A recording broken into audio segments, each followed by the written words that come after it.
Say what?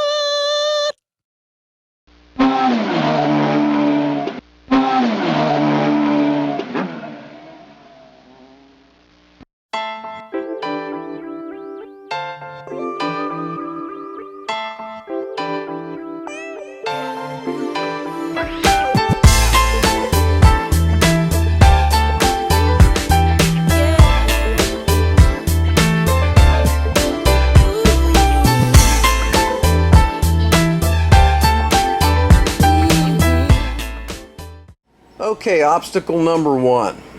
We've got a sump pump pit right beside the rear entrance door. We're going to be building a bench seat out of birch around those pipes, turning it into a place just to, put a cushion on top and hide all that stuff with a flip up lid. The other option would be to build a closet around all of that stuff, but then you would lose the window above. So obstacle number one, oddly placed sump pump.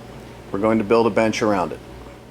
Okay, so here's our sump pump. You can see we've built a basically a framed box around it, and we've put a birch lid on it with some hinges, and we've continued the base trim around it, and we didn't lose our window up there. We kept our window. And inside this lid, you can see down inside there we still have the battery, which is the battery backup, and the sump pump down in there, everything hidden away, plugged in down there. It's all unfinished inside. And you just shut that lid and you can use that as a seat. I believe the homeowners are going to get some cushions made, and they're going to put them on top of there and utilize that, just a place to sit. Or maybe put some food trays to go along with the little bar over there, whatever. But my point was, we had a pit there. We didn't want to build a closet around it like I normally do because we would have lost the window. So we built this bench. It's about 20 inches high, and we decorated the bottom with colonial trim, and underneath the birch top we used some of our colonial window and door casing, and it turned out real nice. The homeowners are happy with it, and that's how you would go around a sump pump situation where you may have a window and don't necessarily want to build a closet. Obstacle number two, we've got a support column about 3 foot off of the stairway wall, which is to the left there. We're going to be building a column around that and connecting that to a little 3 foot half wall that's going to go from the stairway wall back over to the column, and thereby hiding that cleverly with one of our half wall tricks. We're also going to be building a fake column right beside this over there near those 16-foot 2x4s that's going to match that over there, and thereby creating a little archway in the center for you to walk through. So there'll be a 3 foot half wall there with a column, and a 3 foot half wall over here with a fake column that we'll build to balance that out. So the support column is obstacle number two. We're going to be putting that in a 3 foot half wall and matching it on the other side, creating a archway between that area over here and the area that I'm standing in. Alright, so here we are back at the finished project, and I wanted to show you how we went around that column. Now we did have a column inside that drywall corner right there, and that was the obstacle that we had. It was about 4 foot off that wall right there, kind of out in the middle of the room here. So what we did is we connected a half wall to that. You can see we've got a light switch on there which is controlling the lighting in the room I'm standing in, and also the room on the other side. It's all three-way circuited. And to make that balanced, we built a fake column on the other side, matches that one exactly, and did another half wall. And it kind of made an archway between the two rooms I'm standing in, and it's still open. You still have that open feel to the basement. We didn't close it off or anything, but the half walls are a nice way to say there's a different area on the other side of the half wall. All right, we have two distinct areas. We have a little bar area over here, and on the other side we have a little sitting area with the television set that the homeowners, I guess this is for their children. They're going to have their video games in there, and a sofa. Here, I'll shoot back the other way at the window, but that's what it looks like from the other side here. So another clever way to hide your columns. Instead of just building them into a wall, we used the half wall trick, and this time we bounced it off with another fake column and a half wall on the other side and created an archway in the middle. Obstacle number three, and this is a common one, and we've gone over this before. We've got the water meter. All right, that water meter is pretty much centered in that section of the basement wall there. You can see it's a little 16-inch kickback there. But anyway, we've got the water meter there. We're going to be putting that inside the back of a finished closet. Alright, so we'll be hiding the pipe coming down, the water line coming down, inside the wall, inside the closet. And then when you open up the closet door, you'll be able to access the water meter, change it out if need be, and replace the valves, the on and off, shut-off valves to the house from the main water supply.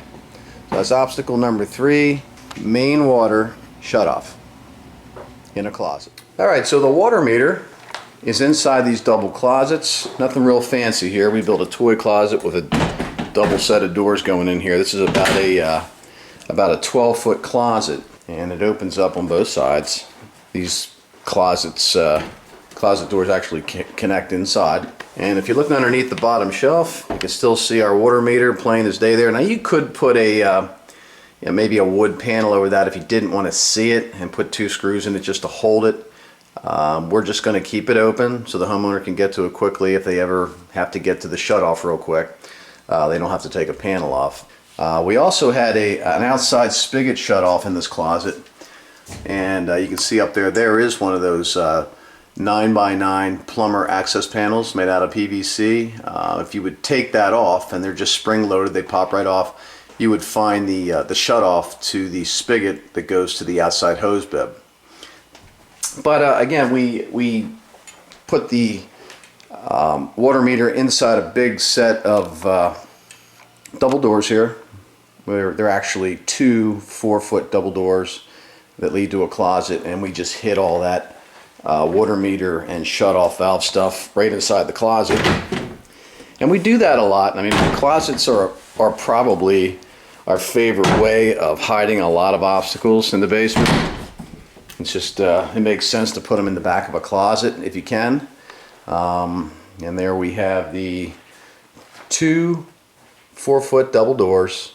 It's a 12-foot finished closet, 24 inches deep inside with 2 shelves.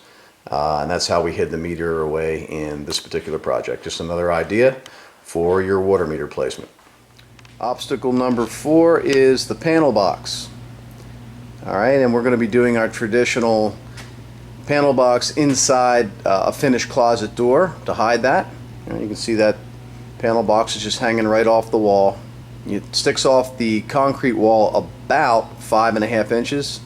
So we're going to build right up and around it and put a 24-inch finished 6-panel matching door in the wall. And when you open up the door, you're going to see just what you see there, the insulation packed around a panel box, and that's not finished on the inside. It's just going to be an unfinished closet inside, very shallow, just to hide the panel door. So when you open up the door, that's exactly what you're going to see inside the panel box. So that's obstacle number 4, the electrical panel box.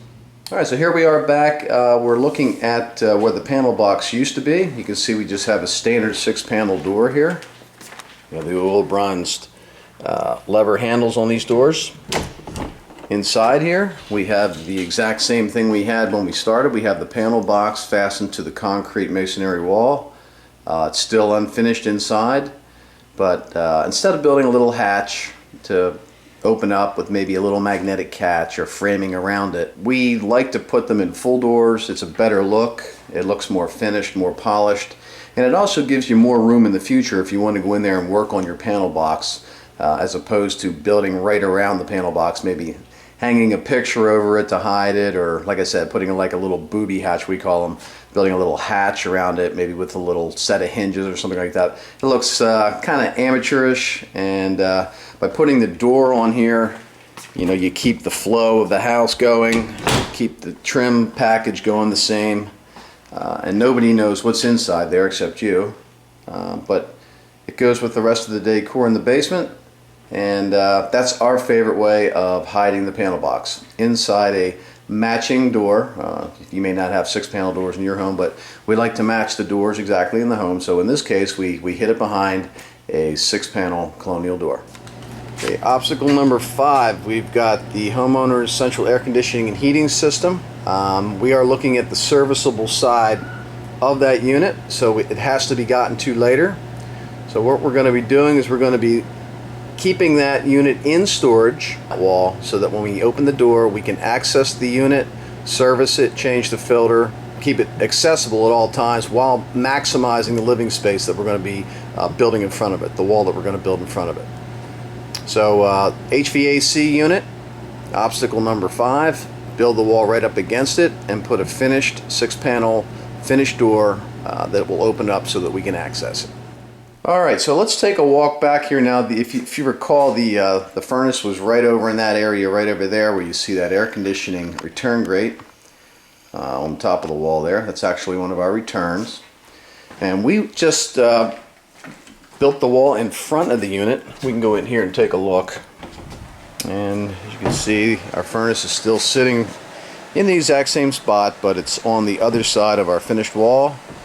We just decided to keep all the utilities in a nice big storage area. The homeowner didn't want to finish the entire basement. They wanted to keep a good portion of it for storage because they have a lot of items they need to store back down here. So we kept the HVAC system in the storage room. As you can see, there's our return air stack there coming off the bottom of the return trunk, going right through the wall.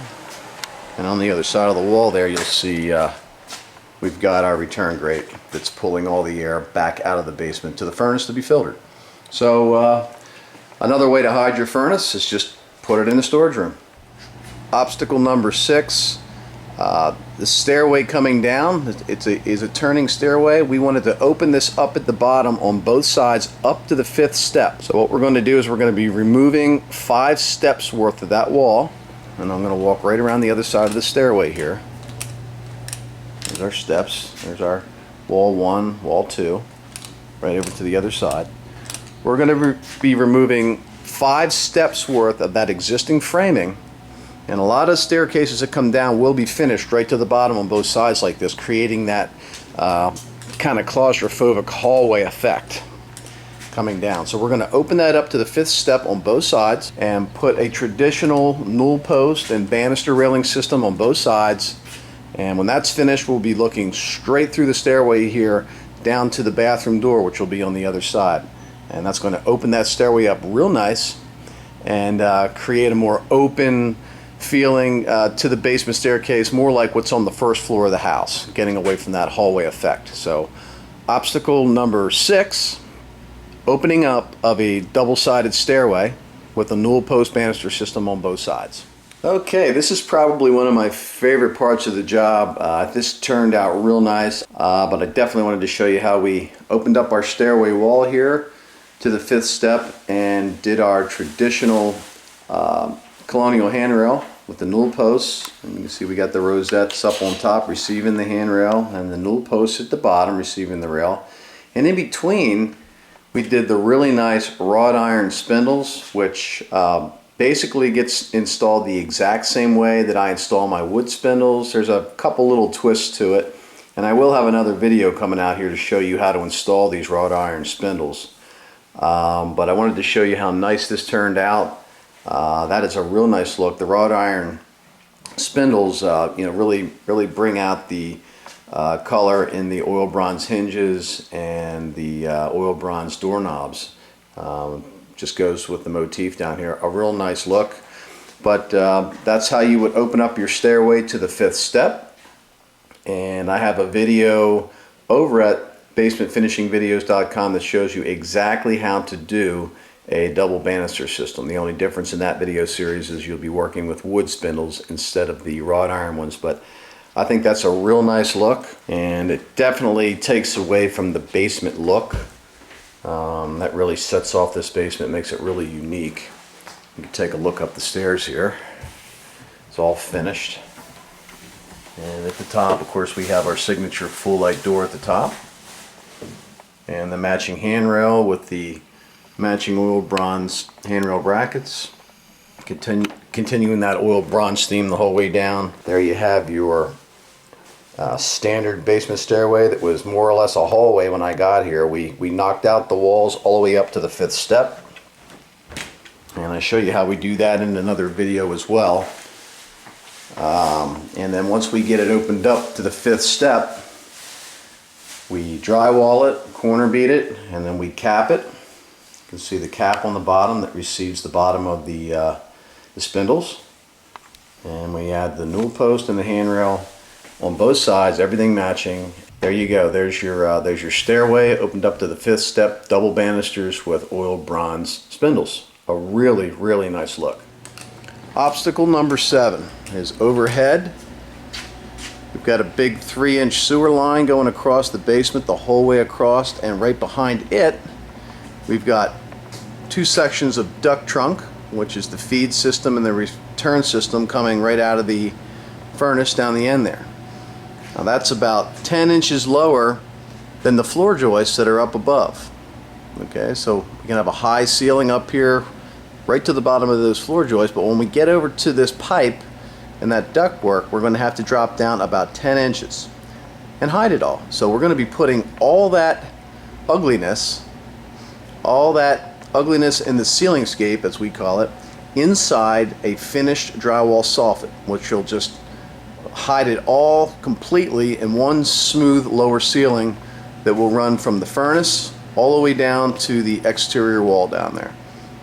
So obstacle number 7 are the overhead obstacles, the 3-inch sewage lateral, and the ductwork. How do we hide it? We're going to put it in a finished drywall soffit. Alright, so here we have the finished product, where we have hidden the 3-inch sewage lines and the vent lines from the furnace, and there was a bunch of wires up there, and of course the ductwork. Now we're just in a lower ceiling. This is called a soffit right here.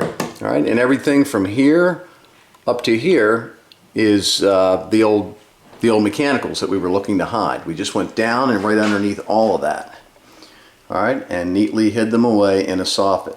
And when you do that, you create 2 ceiling heights. You create the lower height of the soffit itself, and then the upper tier with the recessed lights, which is going right to the bottom of the floor joists. All right, that drywall up there is screwed and glued right to the bottom of the floor joist, and that's your higher ceiling. It's about 8 foot, and you're just a little bit under 7 foot to the bottom of the soffit right there. I think it's about 6'11", which is still good height. All right, so that's how we hid away the ductwork and the sewage lateral pipes, the big pipes and the wires in the center of this basement. We put them all inside a nice, straight, crisp lower ceiling, which is called a soffit.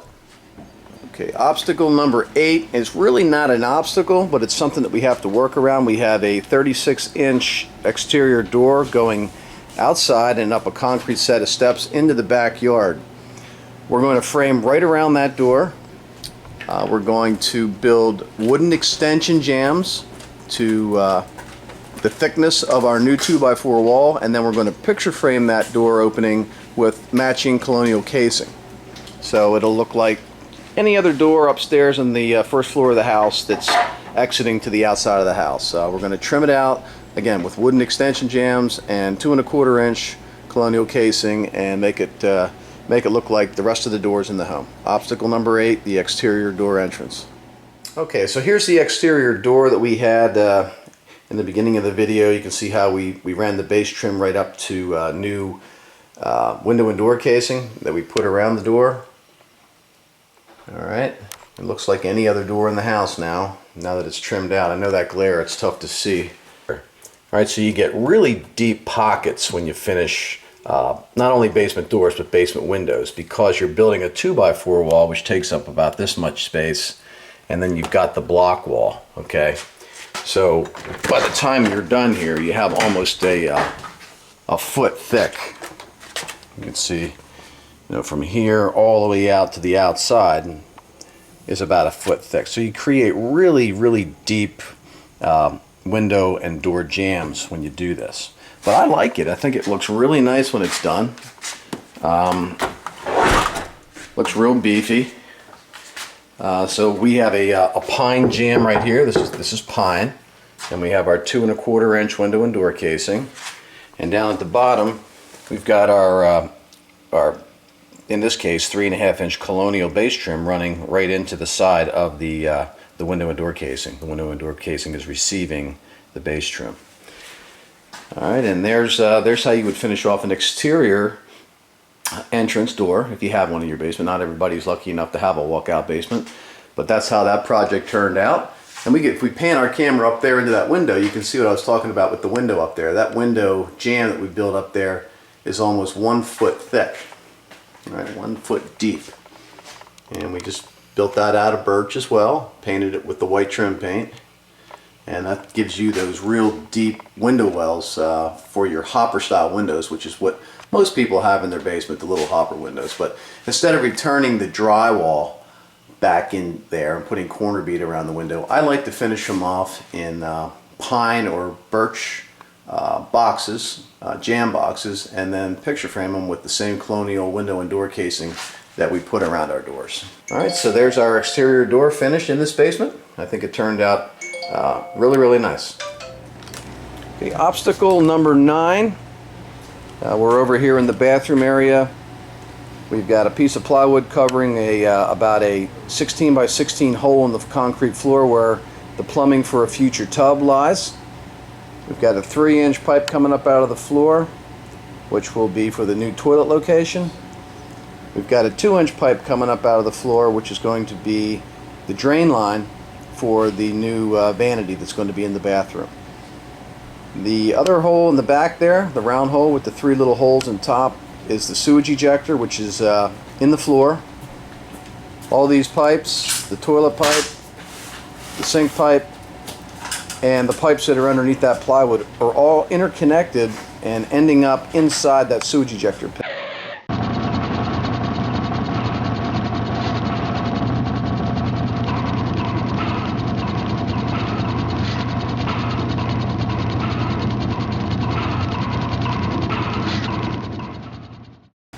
So we're going to be taking these obstacles and we're going to be building them into our new walls and into our new bathroom and connecting them all just like they were plumbed in by the builder, and thereby getting rid of them all, and in place of them will be a 5-foot tub shower unit, a new toilet, and a 30-inch vanity.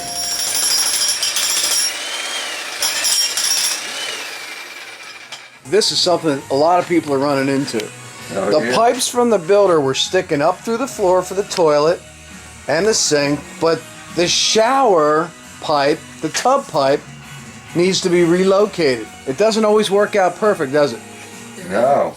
Okay, so we're in a basement where the homeowner said, hey, you don't have to do any jackhammering because the toilet flange pipe, the sink pipe, and supposedly our shower tub pipe's already in the floor, so we can save that money. So what's going on here, Tom? Well, we have our layout with the vent pipe in the wall where that has to be. We have our commode drain, which is a perfect 12.5 off that wall. Right. That conceals the pipe. Just like the builder said. But when we came over here, the little box that they had pre-cut in the floor to hook up your tub drain. Which is right there where you're jacking. Yeah, which is right here where I'm jacking. Well, their box was off by about 10 inches for some reason. And when we went to go, it was filled up with stone. When we went to go look in the stone and dug out the stone to look for our 1.5-inch pipe coming across to pick up our tub drain, yeah, it's non-existent. It's not there. It's not there. So the reason I'm making this quick little video for YouTube is, look,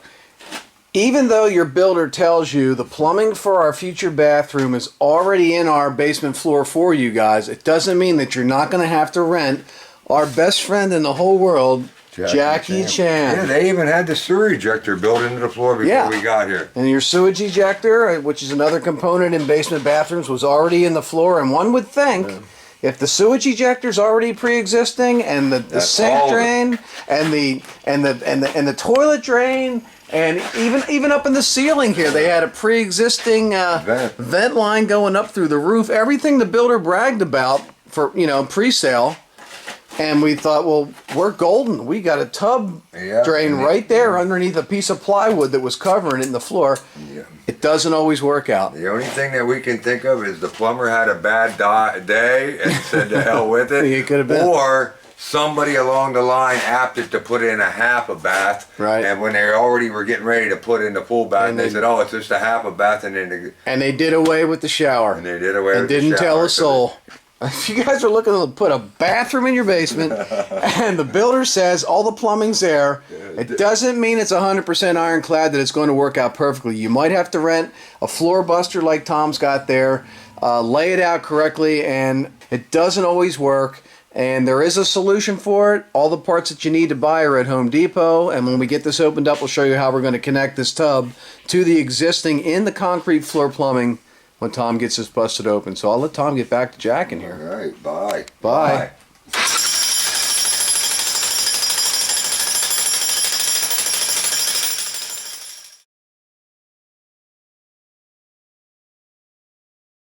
All right, so let's take a look at the bathroom here where we had all those pipes sticking up out of the floor for the shower and the sink. The bathroom is 100% finished now, but that 3-inch pipe that was sticking out of the floor was cut off, and then we have our toilet sitting on it. The vent line that you saw over on the right hand side coming up out of the floor, the 2-inch pipe, became the drain line for the sink. And our shower, or tub, we had that box covered with plywood on the floor, that became the drain for our tub. We had the the plywood covered there, which was the tub, out and connected to drain. We put the toilet in the exact position the 3-inch pipe was coming up out of the floor, 12.5 inches off the wall. And our vanity worked out perfect in front of the 2-inch vent pipe that was on the other end. So all those pipes that were put in by the builder were utilized by us. If we take a look in the back here, we'll have to go back into the storage room to see the original pipes. They were back over here. As you recall, we had a sewage ejector pit in the floor. Now here it is, all connected. We've got our discharge line coming out. This is our vent line, which goes up and through and up into the soffit in the bathroom and eventually ends up outside. But that was all connected in the back here. And there's our water heater still back here and our furnace. And this room looks exactly like it did in the before videos because it's considered an unfinished area. And we don't do anything to the unfinished areas. We just keep them as they are. And one other thing that I wanted to show you on this job, and it really has nothing to do with the before and afters, because I think that covers all our before and afters in this series. We did a nice stone wall here in the center. It's a 6-foot section of cultured stone where we put actually an electric fireplace, this is the first time I've ever put one of those in as well. And that creates some real nice ambiance down here. And we've got a 55-inch curved television above that hanging on that stone wall. And we balanced the wall out with 2 of our built-in bookcases. And I have videos to show you how to build these if you're interested. Over to finishingvideos.com. I'll show you exactly how to build these units.